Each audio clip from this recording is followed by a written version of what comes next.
Ram Lala's first Diwali at Ayodhya after 500 years. The stone he is shaped in, the civilization he is the guide of, are old and ancient, but we forget. The stones may be old, but they are chiseled afresh. The civilization may be ancient, but it is born again. The people may be young, but they never forget. This day may be like any other, but it marks a new dawn. 7 empires came and went, but one civilization stood its ground. And this day, in many ways, redefines our civilization. But to understand how, we first have to define it. So what is civilization? How do you define it? Is it an idea to be thrust upon the subjects so they carry it forward? Is it the placement of forks on the left and spoons on the right of resplendent crockery? Is it sartorial splendor? Is it words uttered or written? Is it science? Is it ease of living? Is it wealth? Is it money?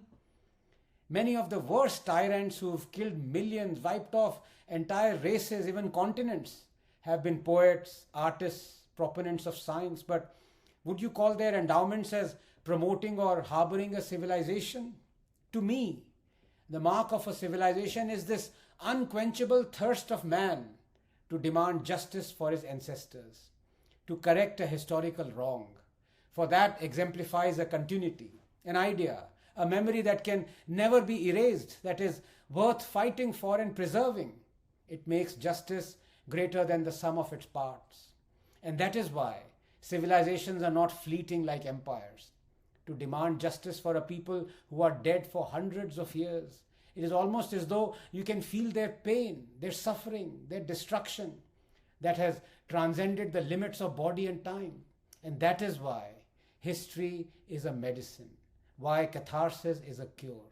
And today, when I see the rights of our ancestors being reclaimed, when I see the banks of Saryu shimmering with the light of thousands of diyas, I see this as a catharsis, as a deliverance of justice to my ancestors who were wronged. I said, history is a medicine. Well, it has been a very bitter medicine for the Hindus.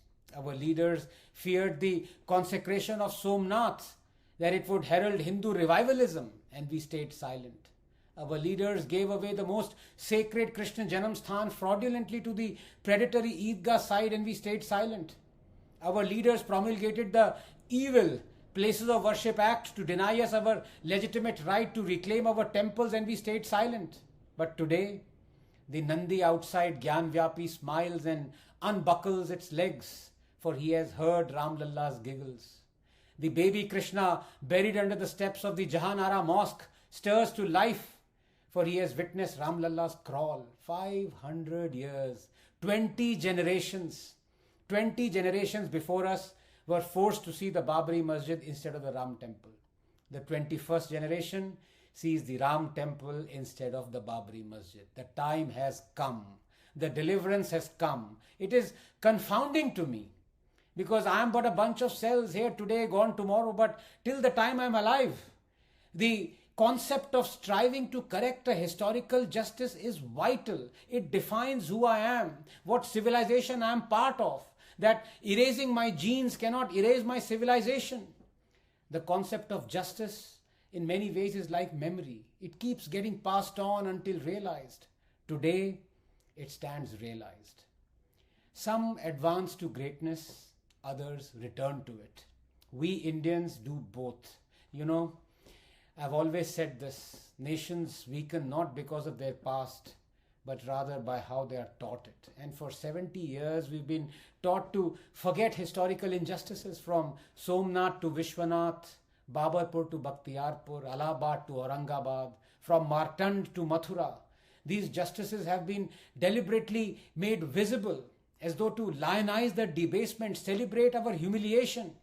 Not anymore. Not anymore. Remember this, that you can demolish anything but not truth. You can erase anything but not memory. You can crush anything but not spirit. And you can prevent anything but not justice. You can subjugate 20 generations, but not the 21st. Not the 21st. Happy Diwali. Jai Shri Ram.